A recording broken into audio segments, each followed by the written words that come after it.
All right, folks. All right. You can go ahead and pull your old stepper drives out. You can even install the new blue ones. They're labeled X, Y, and Z. And pardon my mess, but once you have the screws broke loose down below where the X and Y plug in from the outside, pull these covers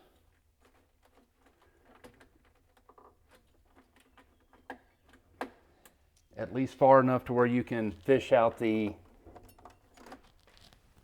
drive wires that were originally installed on your old steppers. These can go. We do need to pull out the blue power wires. They're numbered on the X 164 and 163, on the Y 165, 166, and on the Z 167, 168. You'll be reusing these to power the new drives. So go ahead and pull these out and run your new wires in through the bottom, following the same path.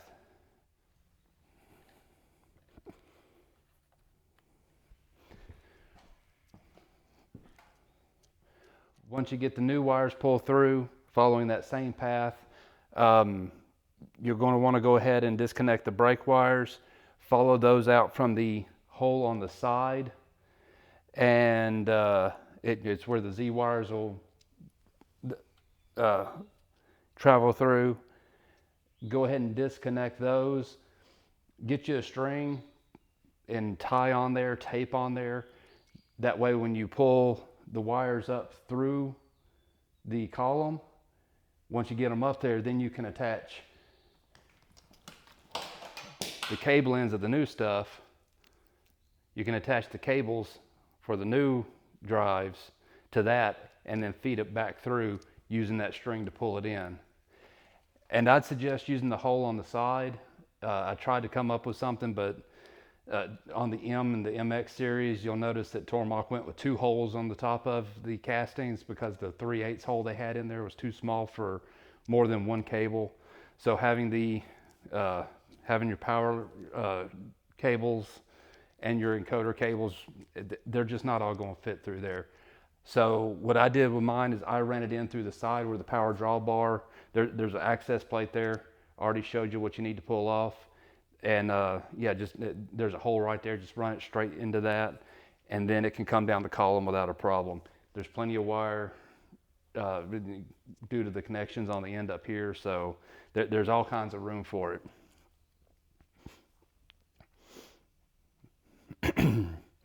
All right, and once you get the wires chased in, and I suggest doing these one drive at a time, you'll go ahead and you can plug in the IDC, the step and direction from the controller. That's the top terminal, or the second to the top on the, it's got the little wires and a little plug-in on it. And you can go ahead and attach the power connector. And like I said, and you reuse the blue power wires coming out of the Tormach system. And for example, 163 and 164, that is too big to fit through the hole. I can't put wires on that and have it go through the hole at the same time. And the last thing I want to do is try to drill out that hole from upside down and inside out. But what you're going to do is once you get this through, that will all fit. Run it up to the cable gland. Before you install this cable, remove this nut. You'll run all of this through. You'll slide the cable gland up to where you need it to be to have plenty of room. And I suggest running your axis all the way out. In this case, is the X, so I would bring it all the way Y negative and X positive. But once you get this run up into the assembly, tighten that nut down. It'll hold it into the cabinet, and then you can tighten this down to grip onto them wires and hold that in place. Now on the other end,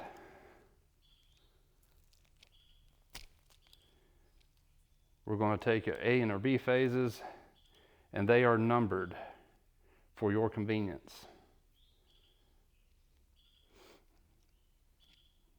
And in case for some reason you get lost, the reds are positive and the blacks are the negative of the corresponding A or B phase. Hopefully you will not need that because they're numbered. And we take this guy here, we have our power in, number 5 and 6 down here, and polarity doesn't matter, but just because 163 and 164 for the X, as an example, I will have the instructions, I'll have a printout with it so you can reference paper versions. But 1, 2, 3, and 4, you're going to run these individual wires. You need 76 goes to 1. You'll slide it in here, tighten that down, and just continue on with 77, 78, 79, and Bob's your uncle. Now you can take that and plug it into the bottom receptacle. The encoder will go to the next one up, and that's this little guy here. And the one above that is our alarm cable, and that's a whole nother ball of wax. So go ahead and finish out with the Y and the Z axis and the X axis, depending on which one you started with. We'll finish up getting those axes wired up, and then we'll step into the alarm. This harness and this whole setup is not necessary for the machine to run. But once you start doing it, it's necessary. It's real simple. These plug into their individual axis. They are labeled X, Y, and Z. And they go into the next to topmost connector. And what this is going to do is this is going to connect the alarm trip for the stepper drives into the axis limit switches. And we're going to do that by find your J2 connector on the board. On the 770, it's right there. It's if you're looking at it, the top right corner. And you will take the J1, J2, and J3 out of that, and J1 is X-axis. So you'll find your X-axis. And I did try to keep these things in order, so it's X, Y, and Z. Let's turn it around this way. X, Y, and Z. There's your plugs. There's your screws. You're going to take J1, put her here, J2, put her there, J3, put her there. Or sorry, J2-1. I'll have that drawn up also. And then what you're going to do is you're going to take number 51 and put that where you got the J2-1.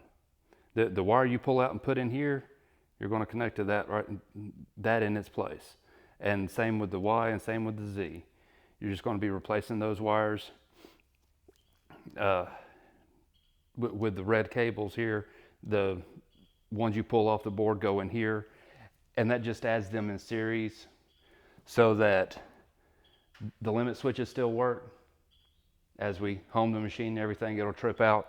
But if for some reason we start losing steps on one of the axis drives, it'll trip it out and it will tell PathPilot that it hit a limit switch. So if you get a limit switch error, open your box, make sure it's not your drives first.